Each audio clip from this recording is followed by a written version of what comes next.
Bueno, printzipioz, hau da pixka bat, azaltzeko, zein da ezagutzera emateko gure proiektua. Azken batean, gure helburua zein da? Gure proiektua da jakintza putzu bat zabaltzea irakaskuntzan gauz, eta printzipioz gu daukagun hautasuna da, ehunekoen online da, beti ere zuzenekoa, baina naiz eta online izan, nahiko hurbilakoak gara. Edozein zalantza, beti ez dago ordutegi finkorik, ez egun finkorik, galderak egiteko edo zalantzak argitzeko idazten duzue, eta aldugunean erantzuten dugu. Dana euskaraz da, eta hori asko zaintzen dugu. Eta zergatik edo zer daukagu bere izgarria agian beste olako ikastaroentatik, hezkuntzan bakarrik espezializatuta gauz, eta Euskal Autonomia Erkidegoan, bai ATH, LH eta DBH. 25 urte baino gehiagoko esperientzia dugu, eta gure metodologia da, ahalegindu gara, zuon behar izanetara egokitzea. Eta, orain ikusten da gainera, inoiz baino hobeto, zenbat aldatu behar izan dugunez, bai metodologia eta bai edukia, bai erak, azken batean gaudelako hasieran COVID zela. Eta orain, posaketa berezi hauek egongo direlako, eta ez dakigu ez dekreturekin, ez legerekin, ez baldintzatan, eta gabiltza pizka bat hor, inaren asmobilizaz esaten den duen, ez? Gau, zer da, gaukoa zen pizka bat, zuek ikusteko nola funtzionatzen dugun, eta zein egoeretan gauden momentu honetan. Momentu honetan, lehiaketa posizio mota desberdina ditugu, horrek zuoi zer suposatzen dizuen, nola prestatu, hain gauza desberdinak eta hain oraindik zehaztu gabeak izan da. Guk atarianetik, zer dan proiektu honetatik, zer dan eskaintzen duguna, azalduko dizuego, eta gero, libreak zarete egiteko dituzuen galdera guztiak. Lehiaketa oposaketa mota desberdinak. Orain dela nengoen esaten, Madriletik, Bruselatik, Madrileri, esan zioten, langile publiko finko gutxi zeukala, eta finkapen gehiago egin behar zituela. Beraz, esan zioten, 8% jaitsi behar dela desegonkortasun hori. Hori Madrileri. Karo, Madrilek eragina dauka gero, autonomia erkidego guztiei, esan ziren, hau, konpondu behar da, 2024ko abendurako 8% edo behintzat hurbildu behar gara langile finkoen kopuruan. Orduan, Madriletik erabaki zuten 2 ikasturte hauetan 3 oposaketa mota desberdin planteatzea. Bata zen merezimendu lehiaketa bat, hemen ez dago azterketarik, beste bat da oposizio lehiaketa, baina ez baztertzailea, edo biguna bere entzungo zenuten, hortik. Eta hirugarrena da oposizio lehiaketa arrunta, orain arte izan dugunaren antzekoa, ez berdina. Hori bai, kontuz, autonomia erkidego bakoitzak badaukan Madrilgo dekretua aldatzea. Oinarri bezala hori hartu behar da, baina aldaketa txiki batzuk egin ditzake. Orduan, oraindik ezagutzen dugun dekretua da Madrilgoa. Euskal Autonomia Erkidegoak oraindik ez du berea. Ez du esan deialdi horretan nola eta zein baldintzatan hartuko dugun parte.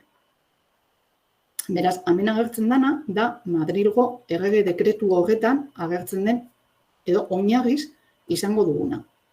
Lehenengokoa zen merezimendu lehiaketa. Hemen 15 puntu izango dugu gehienez, kasu honetan ez dago azterketarik, hartuko dutena da guk izan dugun lan esperientzia, prestakuntza akademikoa edo formazioa, hau da ditugun tituluak, eta ikastaroak edo hizkuntzak, beste merezimendu batzuk, argitalpenak, eta hor bakoitzean zehaztu du, gutxi gora bera, zenbat emango duen, zenbat puntu, hilabeteko, ikasturteko, gauza bakoitzagatik edo ezaugarri bakoitzagatik. Bigarrena izango litzateke oposizio lehiaketa ez baztertzailea. Hau da, hemen ditugu oposizio fase alde batetik eta lehiaketa fasea bestetik. Oposizio fasean egongo lirateke 2 proba, bata teorikoa, eta beste bat unitate didaktiko baten prestaketa, eta ahozko aurkezpena eta defensa. Atal teorikoa gaitegia ez da aldatu. Ez da aldatu gainera 83tik eta euskerazkoa 2003tik edo, eta aurrezkuntzakoa. Hau da, orain dela urte piloa. Garo, aldatzen dana da mamia. Gaiaren izenburua da ez dana aldatzen. Baina baguan doana bai, zergatik.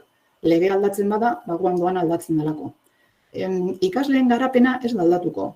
Baina garapen horren ikuspegia edo nola landuko dugun hori da aldatuko dana. Eta hori da aldatuko diguna lege honek, lege berri honek.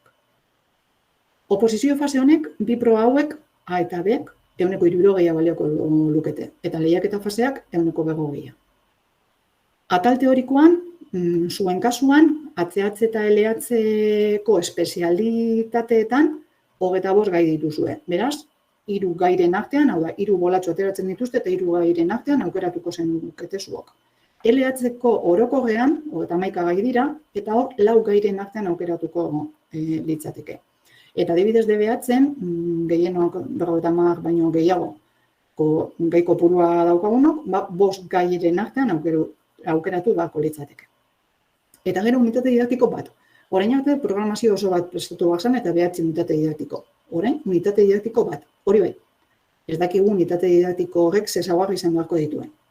Ez dekretutan oinarrituta, ez da hori alde kopurua, ez da zenbat denbora utziko diguten unitate didaktiko hori azaltzen. Kontutan edukita, unitate didaktiko bat berak bakarrik ez daukala zentzuandik. Hori doa testuinguru batean. Bai ikastetxe baterako, bai proiektu baterako, bai metodologia baterako. Beraz, ez litzateke izango unitate didaktiko bat bakarrik, baizik eta hori gehi bere testuingurua. Ero hori da behintzat nik egiten duan irakurketa. Beraiek ez dute zer zehaztu, beraz, zelan beharko genuke deialdean zehaztasun ematen dute.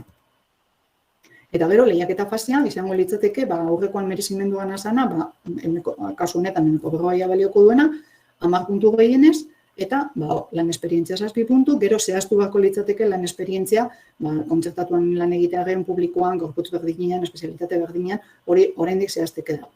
Formazio akademikoa, guk ditugun tituluak, eta beste merezimendu batzu, hauek izango lirateke, hizkuntzak, ikastaroak. Eta gero tokiko litzateke oposizio lehiaketa arrunta gaurartekoa izan dugunaren antzekoa. Eta antzekoa esaten dut, portzentaiak aldatzen direlako, eta bola kopurua ere. Hori, Madrilek dioen arabera. Oposizio faseak 76,6, eta lehiaketa faseak 13,3. Honekin zer nahi dute? Aurreko motan, ikusi dugun bigune izango dena, edo ez dana baztertzailea, hor oraindik esperientzia kontatzen dute gehiago azterketa bera baino. Hemen ez, hemen azterketa kontatzen du gehiago merezimendua baino, edo esperientzia baino. Orduan hemen proba bi izango genituzke, teorikoa eta praktikoa, aurrekoan ez da egon. Teorikoan, bola bat gutxiago izango genuke aukeran, hau da, ACH eta LH-ko espezialistak 2 bola, lehen 3 zirenak orain 2, eta orain arte ere 3 zirenak, badirudi orain 2 jaitziko dutela. LH-ko orokorrekoak 3 bola, 4 ordez, eta 50 baino gehiago dituztenentzako 4 bola, 5 izan beharrean. Aurreko kasuan, unitate didaktikoa ez zen gaitegia gainditu behar gero ahozko aurkezpena egiteko. Hemen bai, hemen proba praktikoa eta teorikoaren bataz bestekoak 5 baino gehiago eman behar du gero bigarren zatira pasatzeko. Izango litzatekeena programazio didaktikoa eta unitate didaktikoaren azalpena. Azalpena eta defentsa. Hau izango litzateke bigarren proba, baina bigarren proba honetara ez gara pasatzen aurreko biak edo bien bataz bestekoak behintzat ez badigu 5 edo gehiago ematen. Baztertzailean ez. Baztertzailean berdin da. Teorikoan 0 ateratzen badugu, ahozko aurkezpenera bagoaz. Eta ahozko aurkezpenean 10 ateratzen badugu, bataz bestekoa egiten badute eta uneko portzentaiak mantentzen badituzte erdi bana, baduan gaindituko genuke. Hori ikusi behar dugu oraindik zehazteke dagoelako Euskal Autonomia Erkidegoak zer aterako duen, baina Madrilen arabera, eta ez da asko aldatuko, zerbait aldatu daiteke, baina asko ez da aldatuko. Lehiaketa fasea, hau izango litzateke, beste guztia ja gainditu badugu, hau da, oposizio faseko lehenengo zatia, teorikoa eta praktikoa gainditu badugu, joan gara ahozko aurkezpenera, da ahozko aurkezpenera gainditu badugu, bien artean, bataz bestekoa, baina gehiago non behar dugu, biak gainditu ditugulako, orduan kontatzen digute, ja, zelan esperientzia daukagun, ze prestakuntza akademiko eta ze formazio edo merezimendu dauzkagu. Eta gero, hauekin egiten da bataz besteko bat. Hau da pizka bat taula bat ikusteko orainak azaldutakoa. Hau da, lehenengo froga, 2 zatitan banatzen dena, proba praktikoa eta teorikoa, bakotza 2 ordukoa izaten da, orainak behintzat horrela izan da, eta egun berdinean egiten da. Lehenengo egiten da proba teorikoa, gero ordu bat edo usten dute pizka bat arma sartzeko, eta gero beste 2 ordu proba praktikorako. Proba praktikoa normalan izaten da, kasu praktiko bat, gelan aurkitu alzarena, eta protokolo bat, edo zerbait berezia aplikatu behar duzuna. Eta gero, lehenengo froga hori gaindituko bagenu, 2. probara pasatuko ginateke. Eta hori izango litzateke programazio didaktikoaren ahozko aurkezpena eta unitate didaktikoaren ahozko aurkezpena. Gero, 15 minutu erabildu dezake epaimahaiak galderak egiteko. Normalan izaten dira galderak, zerbait argi ez bazaie geratu, edo ikusten badute pizka bat hankamoz geratu garela gauza batean da. Batzutan izaten da guri laguntzeko. Eta beste batzutan, berei argi ezaielako geratu, eta nahiago dutelako, gero balorazio egoki bat emateko, argi geratzea. Hau ere, egun berdinean izaten da, bata bestearen segidan, hor tartean usten dizkigute 20 ordu bete, tarte hori prestatu alizateko unitate didaktikoa. Unitate didaktikoa ere bederatzi direlako aurkeztu bat ditugunak, eta horietatik orain arte behintzat, 3 artean 3 bolatxo ateratzen genituen, eta 3 horietatik bat aukeratu behar gendun azaltzeko. Suposatzen da behintzat 7 prestatuta eraman behar ditugula. Programazioa aurkezterako orduan, guzti hau, frogara aurkeztu gaitezke, baina azkenengo posizio lehiaketa arruntean, edo orain artekoan, ezin gara aurkeztu oposaketetara, ez badugu urgentik programazio bat eta 9 unitateak aurkezten. Programazioa, normalen izaten da urtebeteko programazioa, 9 unitate didaktikorekin, arlo edo ikasgai baten inguruan.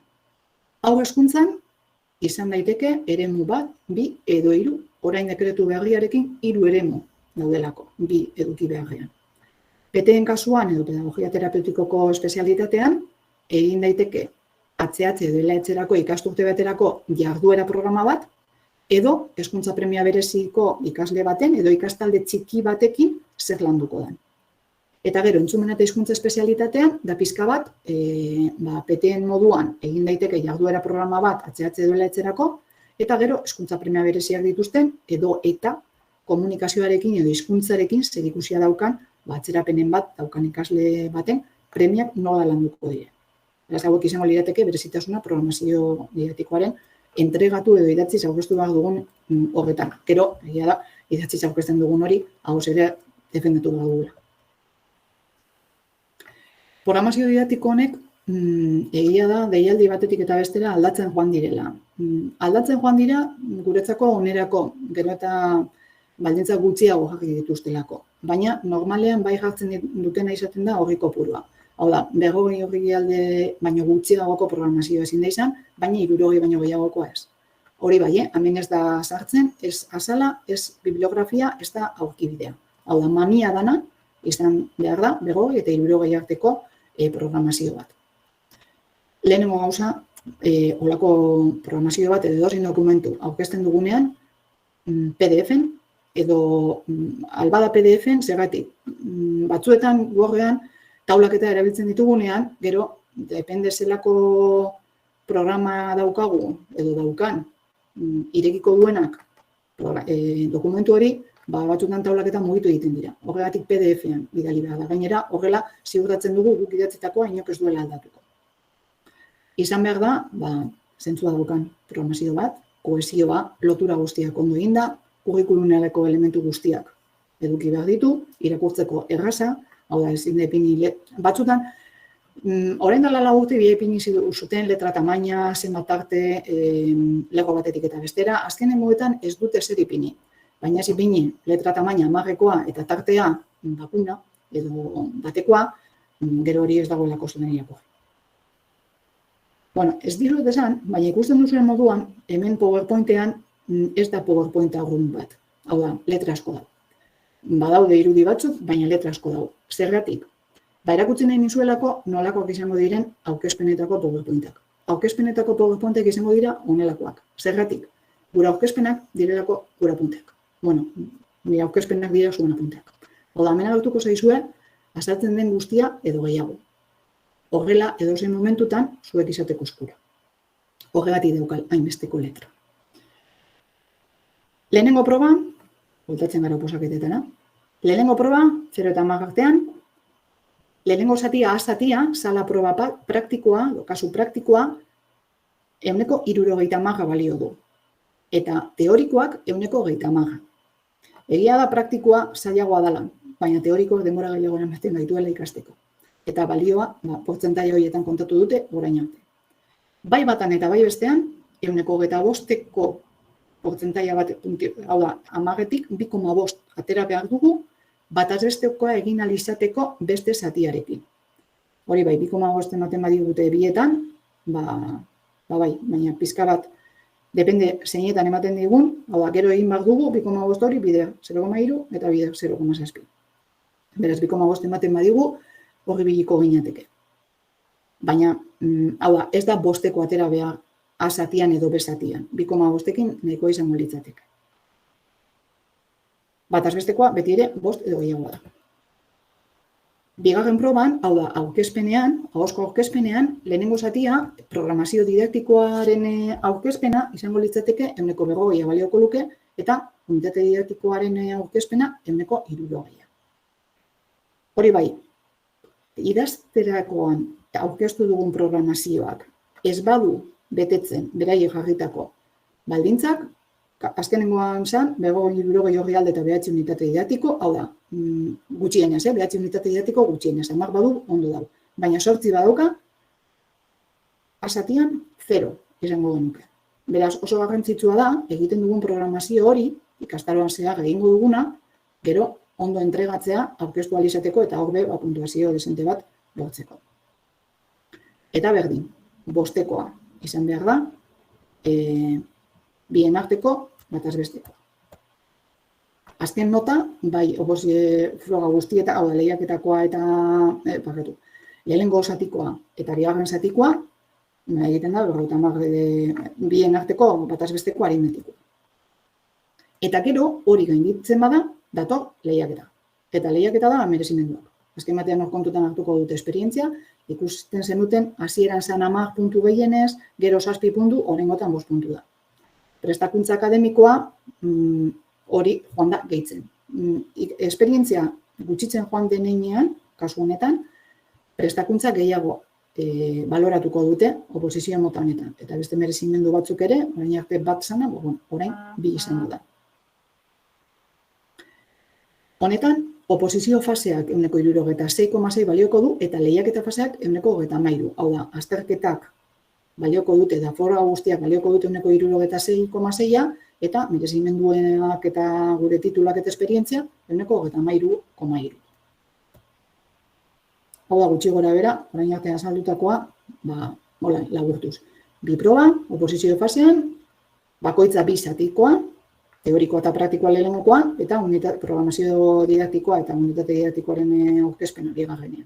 Eta ikusten duzue, gainditzeko zenbatekoa izan behar den, bakoitzak zelako portzentaia daukan, eta gero oposizio faseak 166,6 eta lehiaketa faseak 133,3.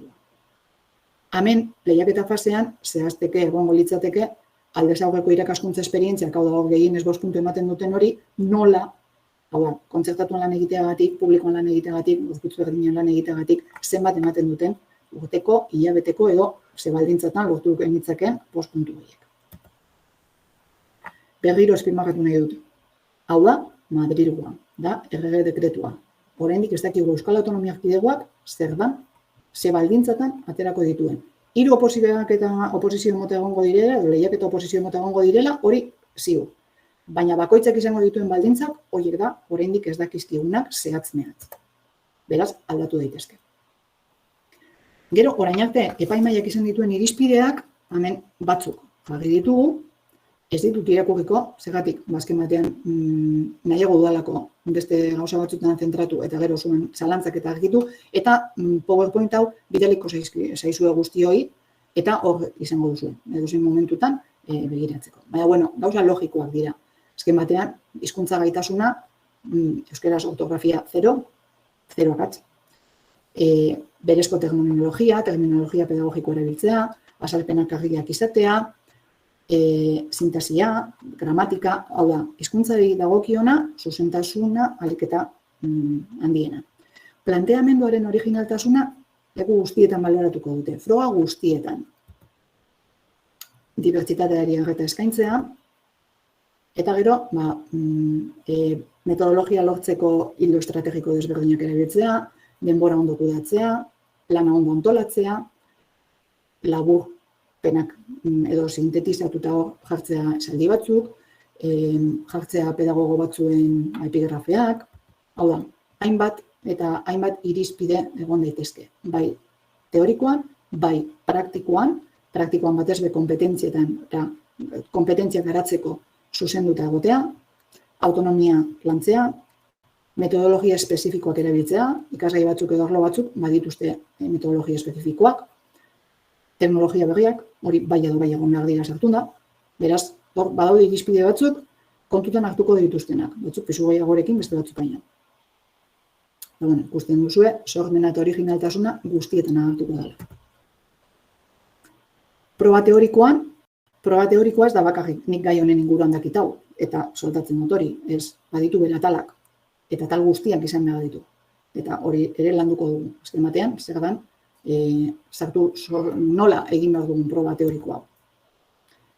Eta hau da, urrezko galdera. Ze lege erabili behar dugu proba guzti hauek egiteko, oposaketa mota guzti hauek egiteko? Orain ez dakigu, deialdiari itxaron beharko dugu. Orain arte, lege bi egon direnean indarrean, aukera eman dute, bat edo bestea egiteko, edo aurrekoa erabiltzeko. Kasu honetan ez dakigu. Zergatik, azken batean, LOMLOek egutegi hau dauka.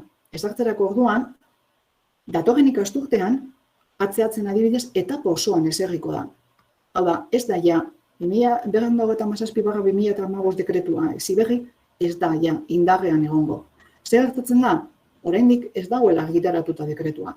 Eta ez da, irailerako badirudi, azarora arte edo ez dutela argitaratuko. Arinago argitaratzen badute, fenomeno. Baina ez da horre ikusten.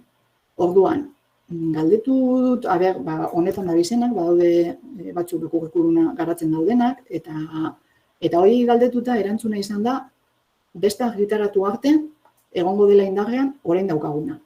Zer gertatzen da, kurtso erdian, aldatu dezaketela, argitaratuta dago, indarrean jartzen da. Egutegia hau delako. Printzipioz, datorren irailean, atzeatze osoan, eleatzen maila bakoitietan, lehenengo 3. eta 5. mailan, DB-atzen ere maila bakoitietan, lehenengo eta 3. mailan, eta batzin, lehenengo mailan egongo da indarrean. Eta hurrengo ikasturtean, ja, falta diren maila guztietan. Gehituko dira, maila bikoitiak. Orduan, printzipioz, 2023 arte ez dago indarrean maila guztietan. Baina datorren ikasturtean, atzeatzeko etapa osoan egongo da. Eta LH eta DBH eta batzi erdian. Beraz, deialdira itxaron beharko dugu. Ea zer den. Posible da, ez dauka logika handirik ikasturte erdian aldatzea legez, baina posible da egitea auton egin dute. DBH-en, esoikoak den euskan, kurtsu hasieran, eta ja azaroan ja ez gen euskan. Eta orain, ekainean, esoikoak desagertu dira. Beraz, bai, posible da ikasturte erdian, dekretua argitaratzen denean, aldatzea da esatea, orain indarrean dagoena hau denez, oposaketak honek egin behar dira. Ez dakigu zer erabaki hartuko duten. Ze suposatzen dugu oposaketa bat prestatzeak? Ikusi dugu, ze oposaketa mota ditugun, hauek izango dira ikasturte bi hauetan. Gero ez dakigu, zelako oposaketa mota gongo den, suposatzen da, arruntarekin jarraituko dela. Hau delako, hori, Bruselatik hartu dan toke hori, eta finkotasuna gehitu behar delako. Ez da normala, egotea gauden beste irakasle, gauden egoeran. Ez bakarrik irakasle, hau da, zerbitzu publiko edo langile publiko guztientzako. Beraz, hezkuntzan, oposaketa batzuk prestatzeak zer suposatzen da. Lehenengo, oposaketa gainditzea, bai, saia bada, asko ikasi behar da, konstante izan behar da, baina zinezkoa ez da, posible da. Beraz, animo, lortu alda. Luzera begireko lana da. Ez pentsatu azkenengo 2 hilabeteetan ikasita, posible da, bai. Fijo ezagutzen duzuela norbait, azkenengo 2 hilabeteetan hartu zuen gaitegia, se pegó la gran empollada eta gainditu zuen. Vale. Baina 2 dira, olakoak. Ez da hori ohikoena. Horre suposatzen da ben, urduritasunarekin, lankargarekin eta ez jakintasun honetan, horrek ere areagotzen du. Zaildu egiten du. Azken batean desmotibatuago gaude, ez dakigulako data badaukagunean, badakigun nora heldu garen. Datarik ez daukagunean eta ez dakigunean ezaguagia zeintzu diren, zailagoa da. Baina horrekin kontatu behar dugu. Beraz, hemen gaude horri aurre egiteko. Proba teorikoa, praktikoa, ahozko azalpena, defentsa, dana prestatuta eraman da. Ahalik eta gehien. Hau da, teorikoa, gai ia guztiak bat, utzi dezakezue pizka bat, hankamoz zaudetelako edo ez dalako zuen gaia, bat. Gehiago ez. Zergatik, 2 bola bakarri badira, gero bakotxak ikusi behar du, Proba praktikoak, ikusiko ditugu, kasu praktiko desberdinak, ikusiko ditugu hainbat protokolo, ikusiko dugu zer dagoen, nik gidoi bat proposatuko dizuet, kasu guztietarako balio duena, kontutan edukita dekretuaren arabera, gauza batzuk aldatuko direla, baina gidoi ez da aldatuko. Ahozko azalpena prestatu behar da, prestatuko dugu, eta hemen simulazioak egingo ditugu. Egingo ditugu simulazioak proba teorikoanak, egingo ditugu simulazioa praktikoanak, ahozko aurkezpena denak, ahaleginduko gara, azterketa eguna baino erinago, osaketa ongatu hauek baino erinago, egiten simulazio desberdinak. Zuek ikusteko nola erantzuten duzuen olako egoera baten. Noiz trebatuko gara, noiz zenbat denbora eskainiko dioguni, oso garrantzitsua lehenengo plangintza bat egitea. Plangintza erreal bat. Akademian etortzea, laguntzen du, asko, azken batean, egunen egongo zarete, daukazue hor etorri beharra edo konektatu behar hori, eta horrek azkenean, konpromiso hori hartzeak laguntzen du. Baina, hemen konektatuta bakarrik ez duzu egin ditu, Hau da, gero, zuen etzeko lana, hor egongo da. Zuek ikasi behar duzuen. Egoki ikasteko teknikak, hori ere garrantzitsua. Bigarren saioa horretan emango dugu. Hau da, nola ikasi, zer hartu, zer errepikatzen dena nola moldatu, egokitu. 25 gai ditugu, 31 gai ditugu. Ikusiko dugu gai bakoitzan zer errepikatzen den. Zer da, batean ikasita beste 3-4 gaireko zatiak nola egokitu ditzakegun. Eta horrela joango gara errepasatzen eta egokitzen. Eta, lehen esan dizudan moduan, azkenengo momentuan ikasteak ez du balio. Gainditu dezakezu, baina aukerak asko murrizten dira. Lehenengo saio bakoitzean lan bat egongo da. Eta lehenengokoa izango da planifikazio egoki bat egitea. Eta hau zuok egingo duzue.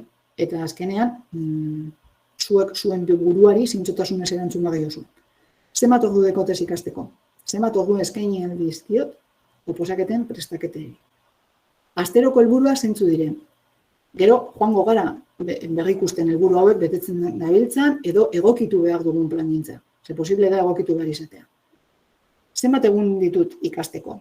Kontutan edukita, dauzkazuen inglesak, aisialdia, entrenamentoak, lana, familia, daukazuen guzti hori kontutan edukita, egin plangintza erreal bat. Etekin handien ateratzeko, ze material behar dut. Non ikasiko dut, non edukiko dut nire txokoa. Nire txokoa, konzentratzen lagunduko didana, eta lagunduko didana, dana txukun izaten, eta nire momentua hartzen.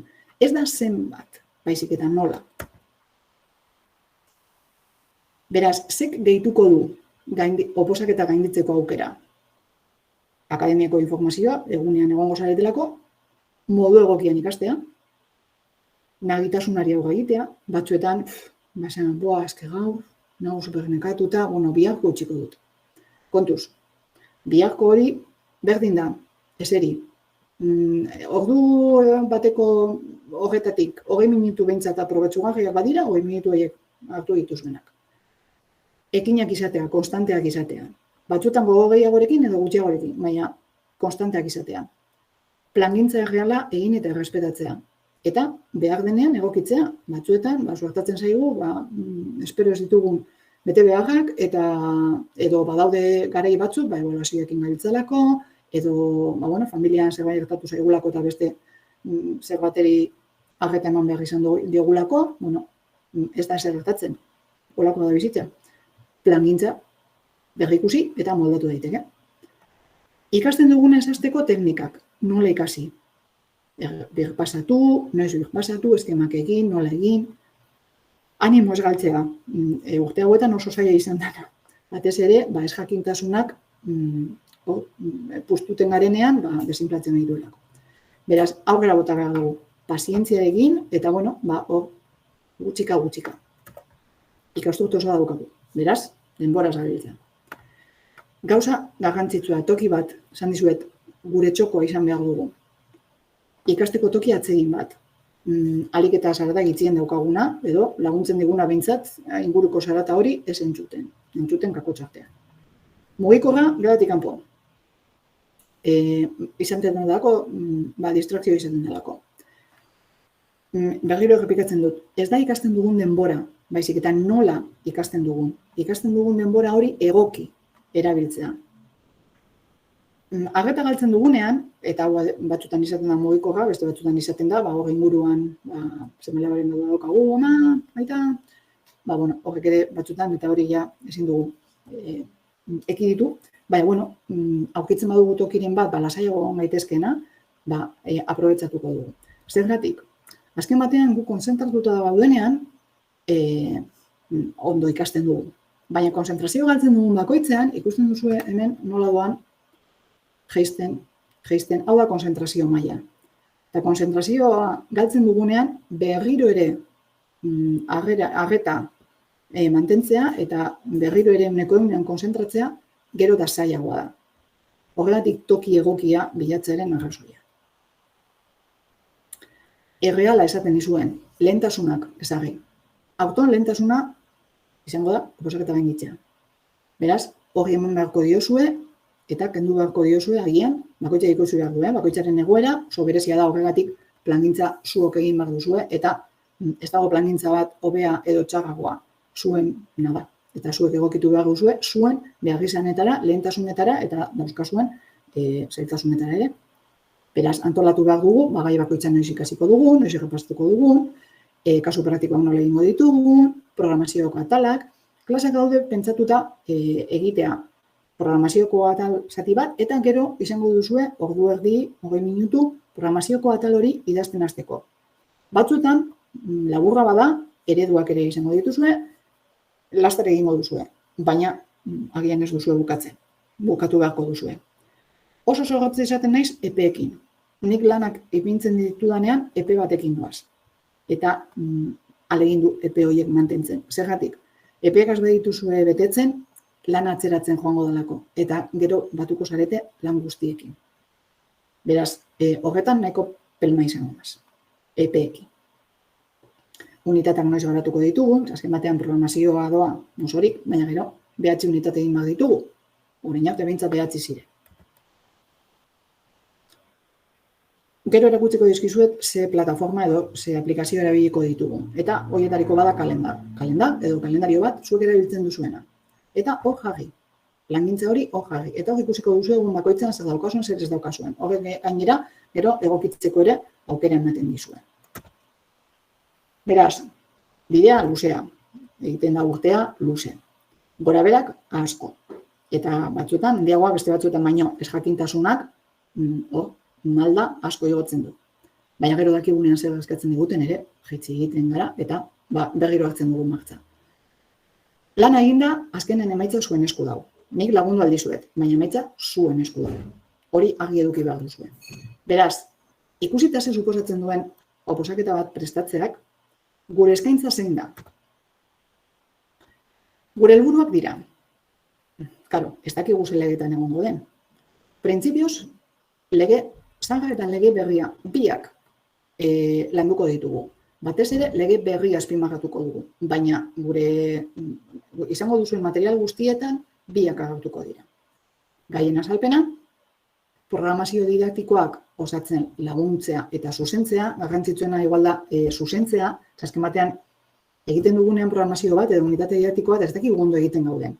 Bueno, ni lagunduko dizuet egiten eta gero zuzentzen. Eta zuzenketa horretan, basango dizuet ditu, hau egokiago honela, egia da unitate didaktiko bat, gai berdina landu daiteke 1000 modu desberdinetara. Eta guztiak ondo egon. Ni fijatuko naiz, gehiago legea betetzen baduzue, kurrikulumeko osagai guztiak ondo egoki erabilita badaude, koherentzia bat badauka, kohesio bat. Gero hori nola aurkeztu behar duzuen. Laguntza izango da, aurkezpen hori nola burutu. Proba teorikoko eta praktikoko simulazioak egingo dira. Ikusita bakoitzak ze atal dituen eta nola garatu behar ditugun. Idatziz entregatu behar dugun programazio hori eginda ere, beharrezko datarako, hori da gure helburuetariko bat. Ikasteko prozesu eta metodologia desberdinak eskaintzea, eta azkenengo helburu nagusiena, oposaketa gainditzeko, behar duzuen formazioa. Eskuratzea, zuek eskuratzea eta nik eskaintzea. Beraz, horretarako zer erabiliko dugu. Hasieran esan dizuet, hemen letra asko dago. Bale, kontutan eduki zuen aurkezpenak, zuen apunteak izango direla. Hau da nire aurkezpenak, zuen apunteak izango direla. Horretarako nik saio guztiak PowerPoint batean erakutsiko dizkizuet, eta PowerPoint hori jasoko duzuen egun batzuk arinago. Nahi duenak irakurtzeko edo ez. Baina, eta horiek zuontzako dira, zuok izango dituzue. Horregatik dago hainbat informazio. Zuek edozein momentutan informazio horra joan eta gogoratzeko nagorek zesan zuen honetan. Gaur izango duzuen. Eta klaseak dauz egituratuta, atzeatze eta lehatzeren kasuan ordu biko saioak direnez, ordu terdi izango da irakaslaren azalpena, eta beste ordu erdia, adibidez, gai teorikoetan, 2-3 gai landuko dira, 3. saioan lehenengo biak, baina gero ja hurrengokoetan 3 gai landuko dira, eta 3 gai horien zuek osatu egin beharko duzue. Zer da osatu? Gai horiek ez dira berria zuentzako. Gaiak izango dira, edo garapenak, edo egongo dira arloren batekin lotuta, edo hizkuntzekin, edo matematikekin, ingurunarekin, ikasleekin. Orduan, zuok badakizuela horren inguruan zerbait. Osatuko duzue zuek dakizuen horrekin. Edo zerbait argi ez bazaizue geratu, horrela osatuko duzue. Ja, prest izateko ikasten hasteko. Nik azalduko dizuet pizka bat, zer dan gaia, zer dan lantzen dana gaian, zer lan garatu gaia. Baina gero, ikasi beharko duzue. Eta bakoitzak zer dakien, zuok baina beto ez dakizue. Beraz, hori da klasen egitura. DBH-en kasuan, ordu terdiko saioetan, ordu eta 10 minutu edo izango litzateke irakaslaren azalpena, eta gero 20 minutuak bakoitzaren lana egiteko. Azaldu dizuet gaitegia nola egingo den. Programazio egiten dugunen gauza bera. Gugongo gara programazioko atal desberdinak azaltzen. Eta zuek egingo duzuena da, azkenengo ordu erdi horretan, atal hori osatu. Gura puntak dira, nire aurkezpenak izango dira honen moduak. Adibidez, hau da, atzeatzeko gai baten zati txiki bat. Ikusten duzue, zuek hau jasoko duzue, baina hau badaukazu ere gaitegian. Gaitegia jasoko duzue, imprimatuta, eta hor ere badaukazue. Baina, hemen joango da, azalpenarekin, gauza batzuk azpimarratuta, beste batzuk belztuta, batzuk agertuko zaizkizue kolore desberdinez, hau da, gorriz, hau etzekoa joango da zuri beltzean. Baina, aurkezpenetan, agertuko da gorriz, orain arteko legea, hau da, 257/2015 dekretua, berdez agertuko da dekretu berria, eta horrela joango gara alderatzen eta ikusten legezarrak esaten zuen eta lege berriak. Aleginduko gara, zuetariko batzuk legezarra ezagutzen duzuelako, legezarra orain arte daukaguna, orduan, loturak egiten ditugunean edo alderaketak egiten ditugunean beti errazagoa da ulertzea. Orduan, saiatuko gara, alderaketa horiek eta konparaketa horiekin lotzen edo ikusten zeintzu diren berdintasun eta desberdintasuna. Gero gongo da ere morea edo olako fusia koloredun bat, eta horiek izango dira aurkezpenetan holan ikusten duzuenean hori da eredua. Zer da eredua? Kopiatu ahal izango duzuena. Hau da, badaudela programazioko zati batzuk, sarrerak izan daitezkenak, eredu moduan erabil dezakezuela. Gero egokituko duzue. Nik ez dizuet gomendatzen kopiatzea. Baina bai, erabiltza bat talde bakoitzean, kasu honetan 18 barik, nire kasuan 25 daude. 25 ikasle daude. Klaustura osoa urtean 2 aldiz, ez gurean askoz gehiagotan, 5-6 aldiz, orduan, da pizka bat, eredu bezala, zerotik ez hasteko. Badakigu, zerotik hastea asko zailagoa dela. Orduan, nik programazioko atal bakoitzeko eredu desberdinak emango dizkizuet, eta zuek egokitu egingo duzu. Hau guztian, Classroomean izango duzue. Lanak Classroometik jasoko dituzue, eta zuzenketak ere, nire erakutsiko dizuet nola egingo ditugun zuzenketak. Materiala, aurkezpenak, edozer dokumentu, zuek Classroometik zertuko duzue, jasoko duzue. Kontutan edukita, Classroom, Drive eta Gmail eta Kalendar lotuta daudela. Hau da, Classroomeko lanak zuek Driven izango duzue. Driven karpeta bat sortzen da Classroomen, karpeta bat sortzen dudanean zuon karpeta izango dena, zu hori Driven agertuko zaizue karpeta hori, eta hango ordeko da dana. Orduan, batatik edo bestetik ikus dezakezue. Baina nik jaso eta bidali, Classroom bidez bidaliko dizkizuet. Lanak entregatzeko epeak eta datak ere hor egongo dira zehaztuta. Eta hor, berandu entregatzen didana, agertzen zait. 2 egun berandu entregatu du. Hori ez doa inora. Baina, nik ikusten badut eperako zaudetela lanak bidaltzen, esan egingo dizuet. Laguntza behar duzue, ez daude epeetarako eta gero gehitu egingo zaizu. Laguntza behar baduzue, esan edozein momentutan, konektatu gaitezke, normalen, Gmail erabiltzen dugu, baina batzuetan oso zaila iruditzen zaigunean azaltzea, betu eske ataskatu naz, batzuetan gertatzen da, batekin eta bestekin nola jarraitu aurrera. Edo konektatzen gara, edo Gmailez emanak dizkizue, pista batzuk ditu hemen ipin dezakezu hau, hemen beste hau ipin dezakezu.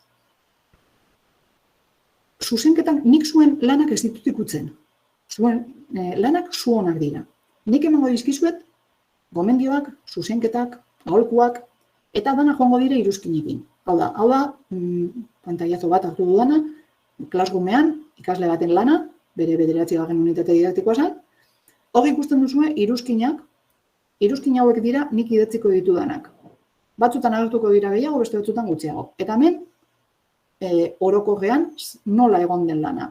Zer da hobetu beharrekoa, edo ez, edo zein gomendio ematen ditudan. Beraz, zuon lanak hor izango dituzue, eta nik amendik bidaliko dizkizue zuei lanak, eta agertuko zaizue Gmailean, mezu bat, esan nagorek lana entregatu dizu.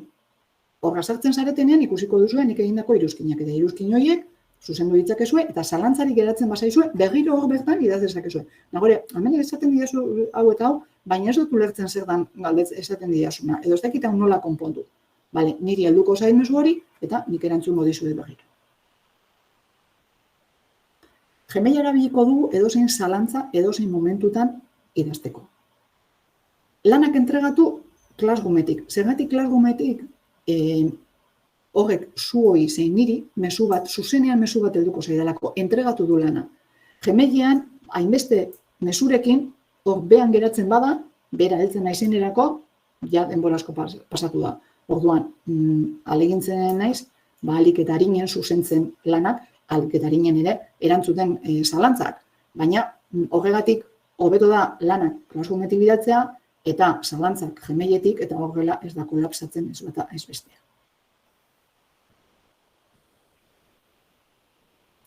Zalantzetan, ipini adibidez bai izen abizenak, gaia ze espezialitate etapakoa zareten, kontutan edukita LH-ko danak heltzen dira helbide berdinera, eta hor egongo zarete LH-ko, ACH-ko eta DBH-ko ikasleak, eta espezialitate desberdinetakoa. Orduan, nik jakiteko ean nor den, bai eskertuko nizueke, jartzen adibidez hor pintzen duen dudan ez, nagore dituke, LH eta musika, gutxi gora bera.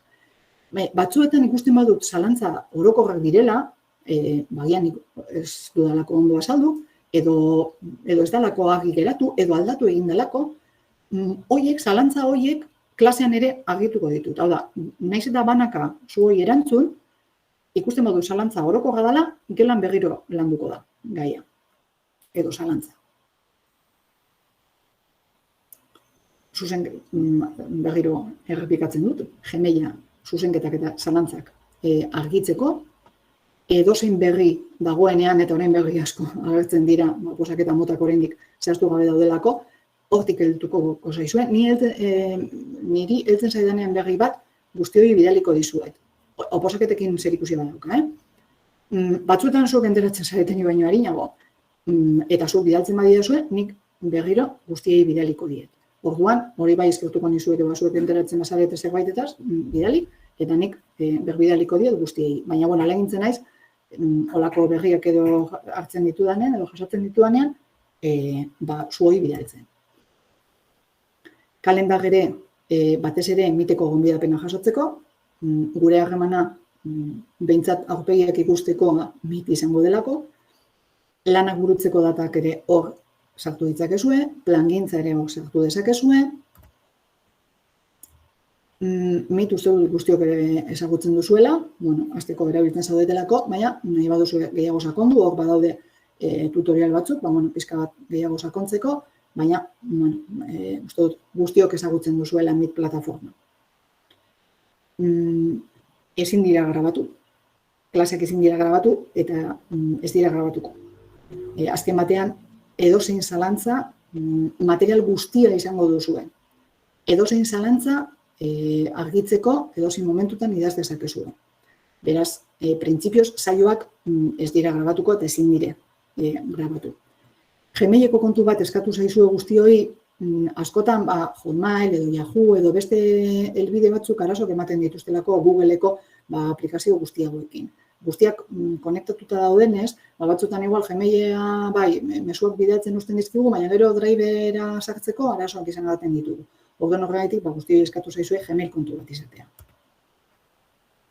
Drive, lehen azaldu dudan moduan, lotuta dagoelako Classroomekin eta Gmailarekin eta kalendarrekin. Orduan, Classroomean egiten diren lanak, Driven gordeta izango dituzue. Beraz, ze atal izango ditu ikastaroak? Gaitegiko gaien azalpena. Hau, ACH eta LH orokorrak. Espezialitateak ez ditugu egingo. Azken batean, bestela ez gen izan behituko.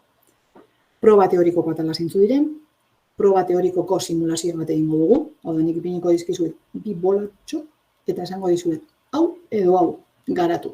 Kontutan edukita, atal guztiak garatu beharko dituzuela, ez bakarrik dakizuena gai horren inguru.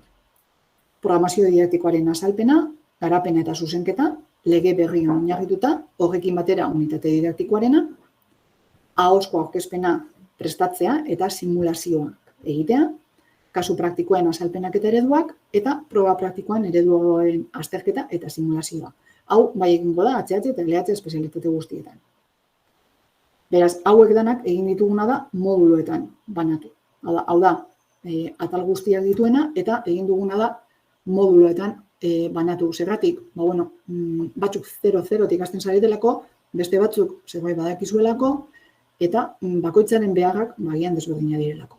Eta, saiatu gara, 3 modulo tan banatzen, alde batetik gaitegia, beste alde batetik programazio eta unitate didaktikoa eta ahozko aurkezpenak, eta beste batetik kasu praktikoak. Hor, bakoitzak bere lanak izango ditu, eta bakoitzak bere simulazioak ere izango ditu. Guztira, orduak kalkulatzea oso zaila da. Klaseko ordua bai, saio kopuruak dira. Saio kopuruak ematen diren orduekin. Gero, zenbat ordu behar duzuen bakotzak zuen zalantzak argitzeko eta zuzenketak egiteko, hori behar den guztiak. Beraz, printzipioz, guk horrepini dugu olako orduen simulazio bat, baina izan daitezke gehiago, gutxiago ez. Azken batean, zuek kontutan hartu, lan guztiak zuzenduko direla, programazio osoa zuzenduta joango dela, programazioa atalka zuzenduko da, baina gero, bukatzerako orduan, dana atal guztiak batu eta osotasunean beste zuzenketa bat egingo da. Zergatik, atalako oso ondo egon daitezkelako, baina gero ez badaukate koherentzia edo loturari beraien artean ez duelako zertarako balio. Orduan, joango zarete atalka lanak egiten, nik zuzenduko ditut atal horiek zatika, eta gero bukaeran guztiak lotu eta goitik eta bera bere osotasunean berriro zuzenduko ditut lanak. Eta jagola entregatzeko prest egongo da. Entregatzeko prest edo aurkezteko prest. Ordutegiak. ATH eta LH izango lirateke ordu bi 7:00 eta 9:00, ATH astelehen edo asteartean eta LH asteazken edo ostegunean. Eta DBH astelehenetan ordu terdiko saioa 5:00 eta 7:00.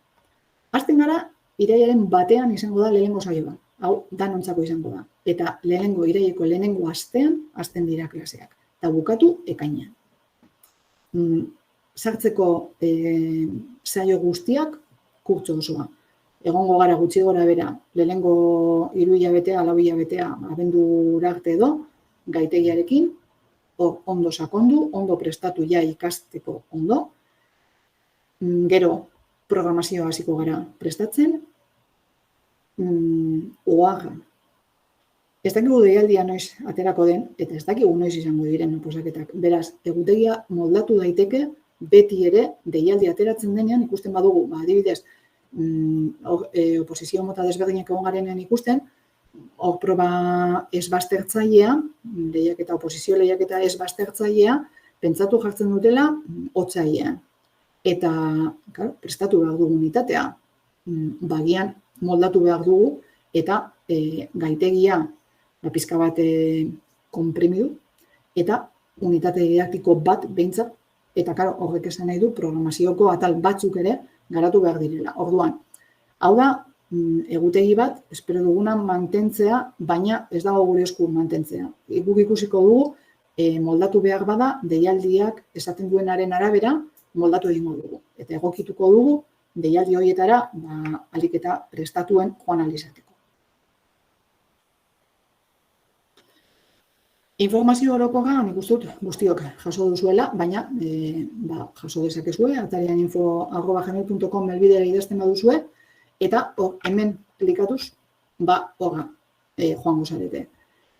Irakurri ondo, informazio guztia, eta erreserba agiria betetzeko, ere, hemen behan daukazuen hemen honetan, klikatuta, joan zaitezkete. Eta, pizka bat, azaldu dizuenik zer dan gure eskaintza, eta orain, suposatzen dut galderak izango dituzuela.